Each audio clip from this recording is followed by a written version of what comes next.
I'm a tour guide here at Historic Bethabara Park, and today we are going to talk about the process of making linen fabric.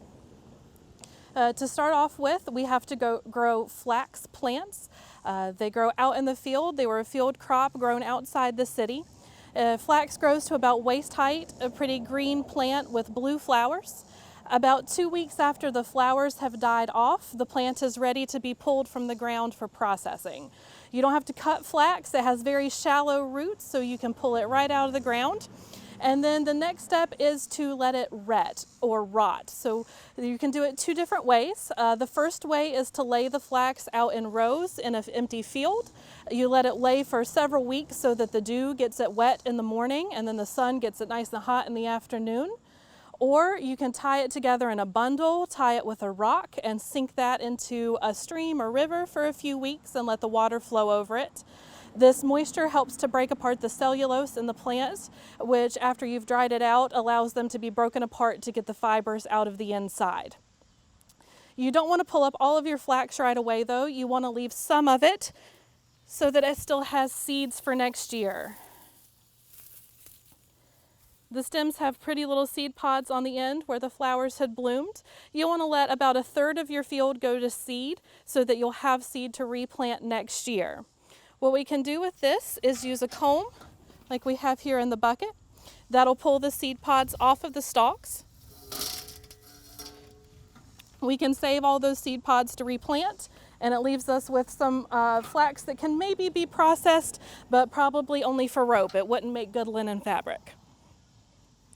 You can see the color difference between the dried straw and the flax straw that has been retted. So this was left in a body of water for several weeks.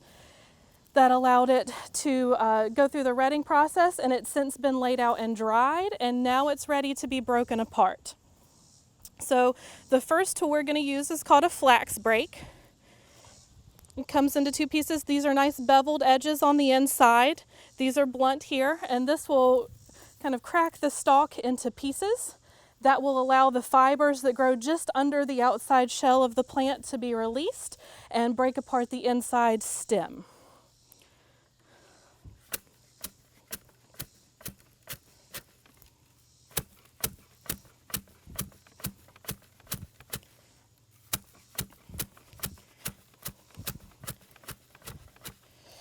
With just a few passes, you can see it's already starting to break apart, and you can see those fibers start to show from the inside.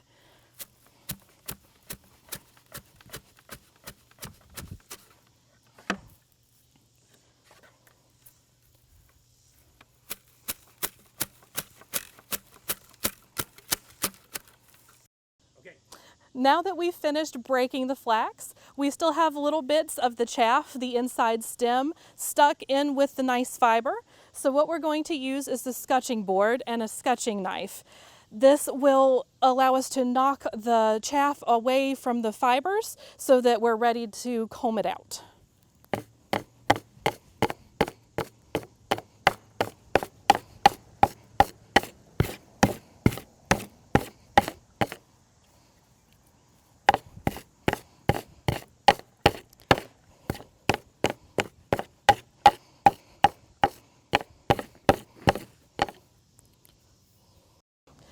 So now that we've finished scutching, we are ready to go to the next step in the process, which is hackling.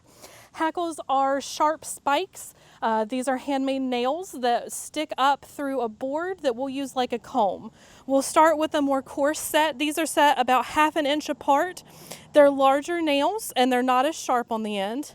Then we'll move on to the closer set ones. These will pull out the shorter fibers so that we are just spinning the very nice long line that was inside of the flax plant. So you'll notice that as we are combing out the flax, you're going to lose quite a bit of the fiber into the combs. This that's left over is shorter pieces of fiber that don't spin well. We can use it to spin coarse thread for making tow rope or tow cloth sacks, but it would not make nice linen thread to spin into, or that can be spun to use for fabric.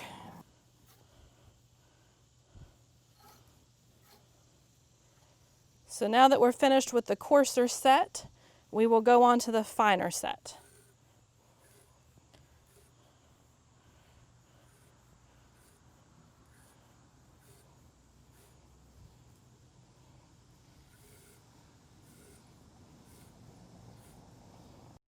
All right, so now that we've finished combing, you can see it almost looks like blonde hair. In fact, flax thread like this was often used to make wigs in the colonial era. After you've finished processing your flax and you have the nice long line left from inside of the plants, this can be stored by twisting it up and hanging it in your barn or your attic until you're ready to spin. Typically, spinning was done by women, and over the winter months of the year when it was too cold to be outside doing other necessary work. So the flax would then be tied to a distaff or stick that would be stuck in this hole here on the side of the spinning wheel. After that, you can use both hands. You don't have to hold it. You can use both hands to draw out the fiber and put it into the spinning wheel. You use the pedal to make the wheel go. As the wheel turns, it spins the flyer. That adds twist into the fiber and then rolls it up onto the spool of the spinning wheel. The nice thing about flax is it can be spun down into very fine thread, much finer than you can spin sheep's wool. And that allows you to have sewing thread, but also very finely woven linen fabric. Linen was the choice fabric of the day. At the time, cotton didn't grow well in this part of the world. It only really grew at the coast. And families could grow their own linen on their farm, process it themselves. The only person they needed on the outside was a weaver. Typically, there would be one in the community or in the countryside. You would take your fiber to the weaver after you had finished spinning, and they would weave it into fabric for you. The typical family grew enough flax to have about 10 yards of fabric for a year. So you have to imagine that you're going to keep wearing your clothes for quite a long time, as you're not going to be able to get a whole lot of clothing out of just 10 yards of linen.